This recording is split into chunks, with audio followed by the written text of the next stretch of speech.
पतली कमरिया तेरी हाय हाय हाय गुस्सी वाली नजरिया तेरी हाय हाय हाय। আর কয়বার বলবো আমি যে বিবাহিত, আমাকে বিরক্ত করা বন্ধ করুন। কথা যদি হয় ছেড়ে দেওয়ার, তাহলে আমি সবকিছু ছেড়ে দিতে রাজি আছি, কিন্তু তোমাকে না।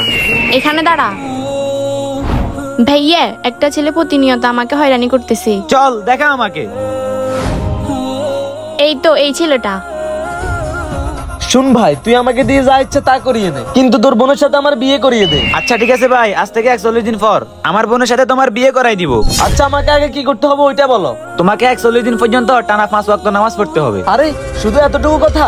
ঠিক আছে, তোমার সাথে 41 দিন পর দেখা হচ্ছে। আরে ভাইয়া, তোমার কি মাথা খারাপ হয়ে গেছে? ও যদি 41 দিন নামাজ পড়ে, তুমি কি ওর সাথে আমাকে বিবাহ করাই দিবে? আরে আগে 41 দিন যাক, তারপর দেখা যাবে। চল।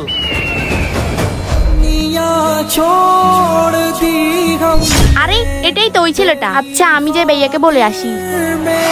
দাঁড়াও ভাই, ভাই 41 দিন তো হয়ে গেছে, চলো এখন আমার বোনকে বিবাহ করো। কি বলতেছেন ভাই? প্রথমে বলছেন নামাজ পড়তে, আর এখন বলতেছেন তার মতের বিরুদ্ধে বিবাহ করতে। যে নামাজ পড়ে সে কখনো এই জঘন্য কাজ করে না।